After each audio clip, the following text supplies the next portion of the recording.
Business Spotlight, brought to you by Cross Rhythms and Baba Baboon. I'm Sonya Farrell. This is Business Spotlight in partnership with Cross Rhythms City Radio and Baba Baboon.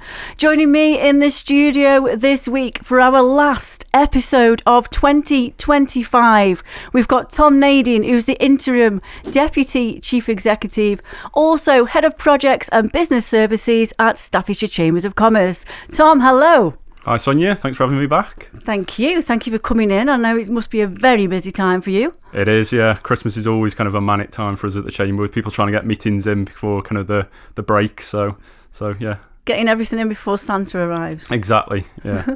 So Tom, you know, it's a busy time of the year now, at Christmas period, for yourselves down at the Chambers of Commerce, but also for our businesses here in Staffordshire. And 2025, no doubt, has been pretty busy and for various, reasons as well for local businesses. But what have you seen have been some of the highlights for this year? One of the biggest highlights we've seen is kind of some of the success stories that kind of businesses had. You've had a number of them on your show kind of this year as well. But there's been some fantastic kind of businesses that are doing some really great things across Stoke-on-Trent and Staffordshire. And it's really good that kind of we've been able to kind of highlight some of that through the work that we've done as a chamber. And that then leads on to kind of some of my personal highlights that we've done as a chamber. So one of the biggest ones that, for me is kind of our Chamber Business Awards. Yep. So it's our biggest ever kind of Chamber Business Awards this year. We moved it to a new venue at Toxteth Racecourse.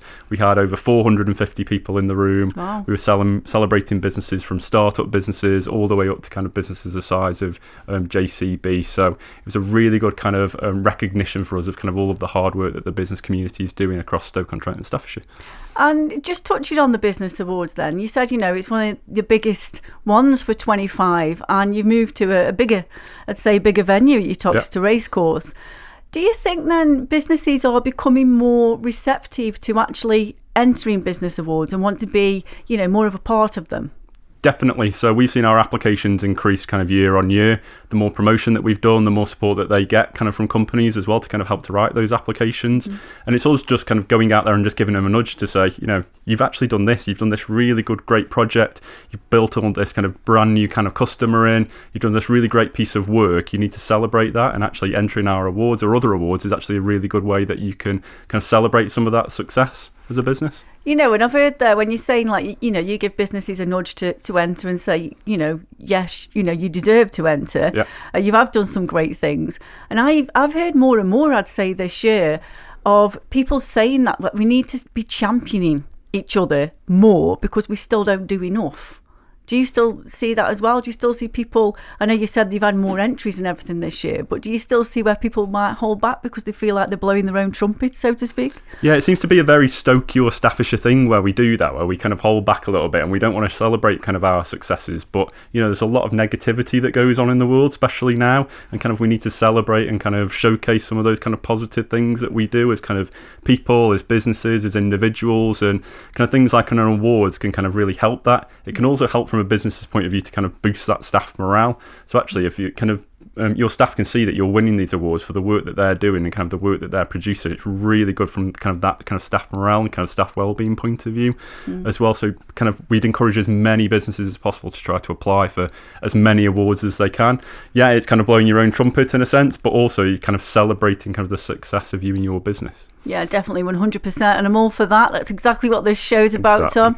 And another thing which I know has also been a massive success for the Staffordshire Chambers of Commerce, ourselves here at Business Spotlight and Cross Rhythm City Radio and Baba Baboon were part of Let's Do Business this year, the flagship event for the Chambers. How has that gone down this year? Because it was so busy when we were there. Yeah, it was manic. I remember I had a meeting in the morning and came kind of late, about 10:30, and I just had my team shouting to me, "You need to pack bags now." I was like, "Why?" He's like, "We ran out of bags. We're that busy." So kind of we all had to drop everything to kind of pack bags, kind of help kind of stand holders. We had the most ever kind of terms of delegates kind of that we've ever had kind of a Let's Do Business, and the most stand holders that we've ever had at a Let's Do Business as well. And the feedback has been fantastic from businesses. Businesses have been able to do work with each other. Businesses have been able to network with each other. Businesses have actually seen people that they haven't seen for a number of years because they were just kind of there on the same day. So from everything that we've, every business that we spoke to, everything that we've heard about it, it was kind of a massive success, and something that kind of I'm proud of, kind of that we've as a chamber have delivered that kind of my team and kind of part of the team at the chamber have been able to deliver that. So big success for us in kind of 2025. Yeah, great, and I'm sure it'll be even bigger and better. No pressure on the team there, Tom, down at the chambers for 2026 then? No, so we're already looking about how we can kind of squeeze more stands into it, how we can kind of get kind of up our game and kind of what we're doing kind of in terms of Let's Do Business. We're already looking at kind of speakers that we can identify, and we've actually already had some people who've already bought their stand for 2026. Wow. So we offered it out to all those who had a stand previously if they wanted to take the same one on, and a big chunk of them have taken kind of stands for 2026. So I think that just kind of shows kind of how great of an event that it is. It's good to hear the feedback, that you've had from that as well, because things like this, like you say, they're good for networking, brand awareness, etc.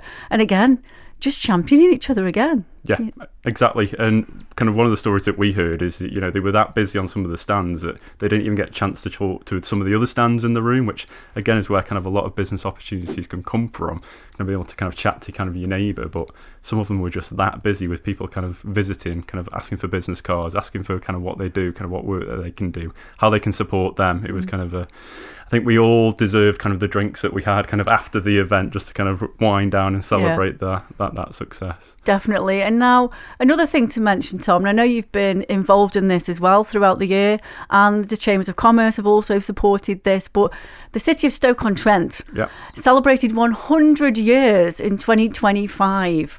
How has that been, not only for you personally being involved in those celebrations, but also from a business perspective? So from both a business and kind of my own personal perspective, we were really proud to kind of be involved in the Stoke Centenary. One of the big things that we got involved in was the kind of the world record tea party. So kind of I got kind of dragged into it by Nikki Twemlow at the YMCA. It was her kind of idea and vision, and kind of we kind of ran with it and kind of wanted to make it as big a success as possible. So we managed to get everything kind of donated for that day. We kind of pushed it out to businesses to get involved, to communities, to schools, and to actually kind of smash the world record for kind of the world's largest tea party in the home of kind of the ceramics kind of industry, the home of kind of the teapot, the teacup, the tea the saucer as well. It's just kind of a real achievement for us, and it's something that is that legacy piece. And I think that's kind of what the city have really wanted to focus on with the kind of the centenary year, is actually how do we create a legacy from it. So how do we kind of continue some of these activities, or create a bit of history that kind of people in the future can kind of look back on and kind of feel really proud about this city, because it is one of those positive stories.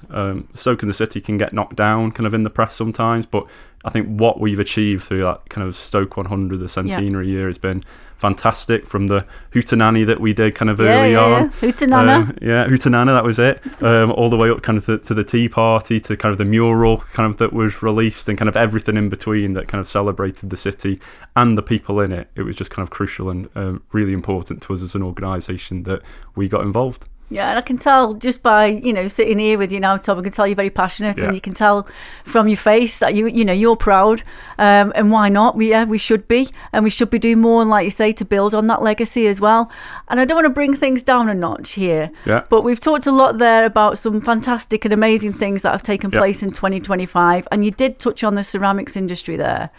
And we've heard a lot in the news this year how the ceramics industry is just one of the sectors, should I say, in Stoke-on-Trent, but it's faced a real sort of challenging 12 months, and probably longer than that, to be honest, but we've heard more about it this year.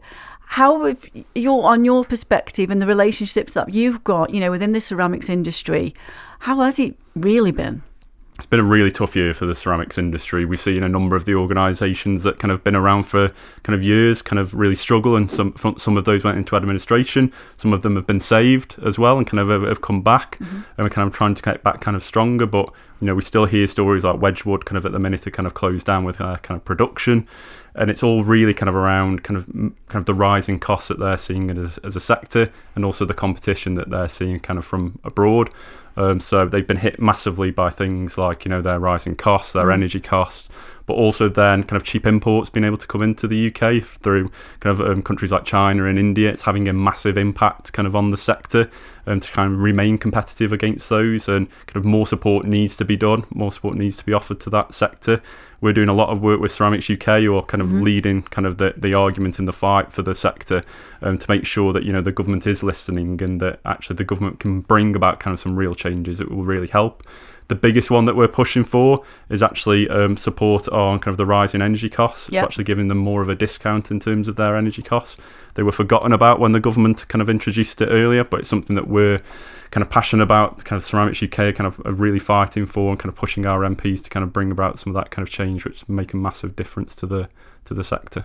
And, obviously that's ongoing then and everything, what yourselves and like the MPs and everything is trying to do.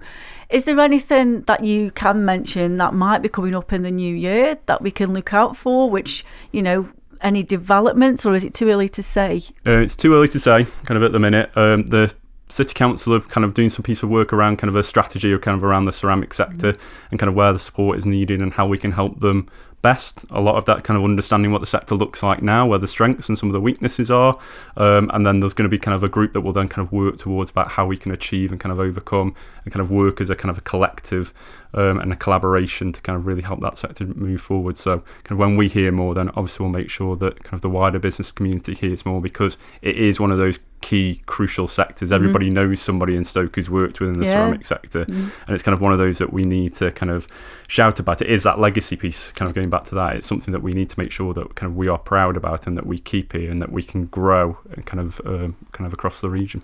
And another sector as well, which is constantly in the news, and businesses shutting all over, not just here in Staffordshire but throughout the UK as well, is the hospitality sector.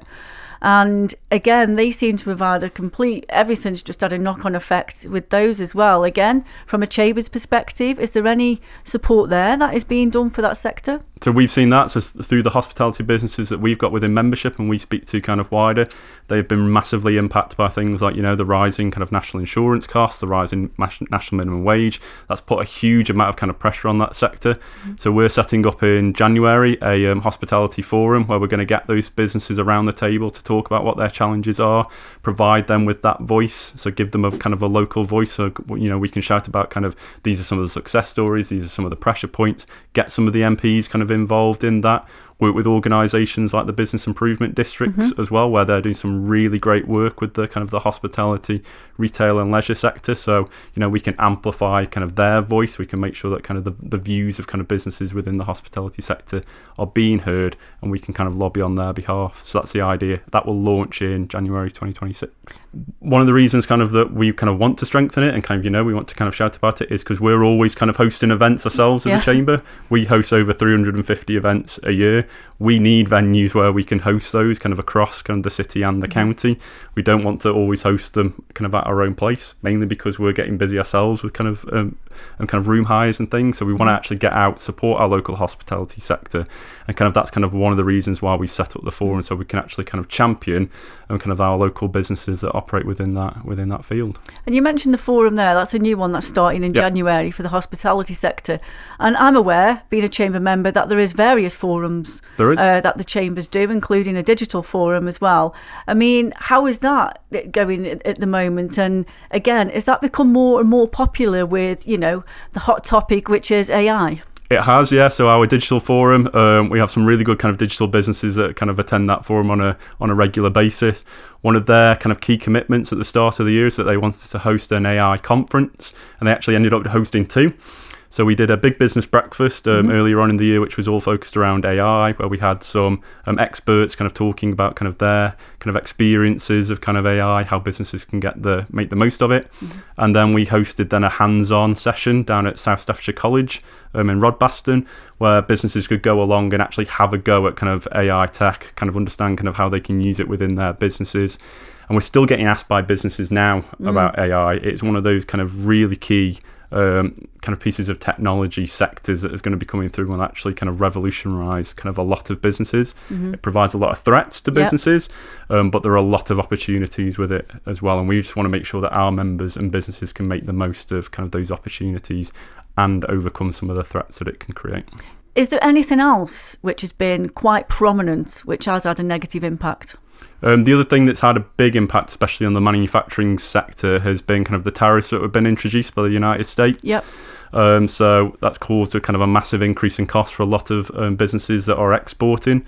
And we've seen that kind of having a big impact on kind of not just kind of businesses exporting kind of within the UK, but then trying to import and export kind of around the world as well. As kind of some countries have kind of done retaliatory kind of tariffs. So we've got an international trade team at the Chamber. They are more than happy to have a conversation with any business kind of around that's looking to export or looking at kind of ways that kind of they can kind of maximise the benefits and actually maybe not get caught out by kind of some of these kind of tariffs that kind of around, and kind of what other opportunities and what other countries they may be able to look at as well, because it's a big world out there. Yeah.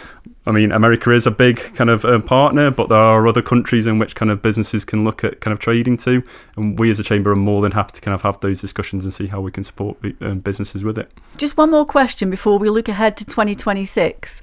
Now, obviously, the Staffordshire Chambers of Commerce works with and supports all sides of businesses in all different sectors. Has there been, or are you aware that has there been any increase on startups at all this year? So we've seen an increase in startups through the programs that we run. So we run a 5-stage startup program, and our numbers have kind of flown this year. We think that might be due to, because we have seen an increase in kind of job cuts kind of across kind of the area as well.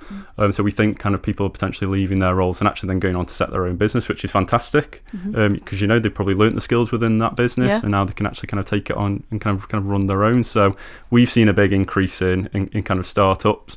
And I think we'll potentially see that continue in 2026 as well, but there is a lot of support that is out there if anyone is interested in kind of starting their own business. Okay, 2026. Yeah. Tom, it's round the corner. It's knocking on the door. I can feel it breathing down my neck. I don't know about you. Same. What would you say are the main things, if you have got a few key pointers you can put out there, which we should be looking into or focusing on? So AI, as kind of we've already talked about, is a big one. If you're not doing anything around it as a business at the minute, kind of maybe start to kind of have a look about how you can kind of implement some AI kind of things within your business. So go to kind of any events that you see around it, any training around it, just try to kind of open your mind a little bit around it. A big bit for us that we want to kind of push as a chamber in 2026 is around collaboration. So actually, how do we get businesses to collaborate more? How do we strengthen supply chains locally? Just to try to tackle some of those kind of import and export issues that businesses have got as well. But also, it's better for the region if we collaborate more, because if we start to kind of work with kind of closer organisations and kind of things like that, it is just better for us all locally. So that's kind of one of the big key things for that. And then another big key area for us is kind of growing those events that we're already doing. So we're looking about how do we make all of our events bigger, better, kind of open to more businesses. How do we kind of meet the kind of the needs of the businesses that we've got across kind of Stoke-on-Trent and Staffordshire? And I say we're always willing and open to ideas. So if you're a chamber member or you're not a chamber member, come and speak to us and say you need to be doing more of this, you need to be doing less of that. Kind of challenge us and kind of give us kind of that challenge about what you want to see and kind of how we can support you in 2026. And then just something else to mention as well, which has been in the news locally, is local government reorganisation. How do you see that moving forward and any sort of impact on businesses? So from what I understand, all the submissions from the different local authorities have gone in. They went in at the end of November. I believe that sometime early in the new year, probably before summer recess with the government, that the government will then make a decision on what local government reorganisation will look like for Staffordshire. There are a number of different options in there. I'm not going to say which one kind of we think is kind of the preferred option, but they all have their strengths and kind of weaknesses. What it should do for businesses is make it a little bit easier to understand kind of who kind of their local representatives are, who they can kind of deal with kind of as a local business. Businesses don't see kind of the borders that kind of local authorities operate. They just want to make sure that they're getting the best support, the best service that they can from their local authority. And I think local government reorganisation will help with some of that. It should make it a little bit simpler for businesses. It can in the future as well, through things like further devolution, open up opportunities for this area. So it could actually unlock further funding for us as local area. A lot of business support funding now. If you look at Manchester and Birmingham, they got a lot more money that's ploughed into them that they actually have a lot more control over, and actually then meets the needs of what their local businesses, their local residents want. So it's a longer term kind of stage that kind of before we get there, but that's kind of the ultimate goal that it will give us kind of more autonomy kind of over this area and what we can access. So I think there'll be a lot of positives for business. We'll just have to go through a little bit of pain, I think, before kind of we achieve that. A little bit of pain. It's just like going for a run, isn't it, Tom? Yeah, sometimes. exactly. Okay, Tom, one last thing I'm just going to ask you before we wrap up. For 2025. What would you say would be the 3 things we should all be putting on our Christmas list? 3 things that we takeaways from today were kind of celebrate your successes, kind of shout about everything that you're doing that kind of is making a difference either to your local area, your staff, or kind of the growth of your business. So make sure that kind of you shout about that. AI, obviously, I've kind of mentioned it 3 times now, but it is one of those areas that's not going to go away. Some of the tech companies are ploughing billions into this, so it is going to be there for the long term. Kind of you don't want to miss out on what some of the benefits are. So make sure that you're looking into AI. And then the final one is kind of make sure that you're collaborating and working closer with kind of partners, businesses, other organisations within our region. Because if we all work together, we will all kind of strive and kind of grow kind of as a business sector. Tom Nadin, thank you so much. Merry Christmas. Merry Christmas. And a Happy New Year. And a Happy New Year. We'll see you in 2026. See you soon. That's Tom Nadin from the Staffordshire Chambers of Commerce here on Business Spotlight with me, Sonya Farrell. Business Spotlight, shining a light on our local business community. Brought to you by Cross Rhythms and Baba Baboon.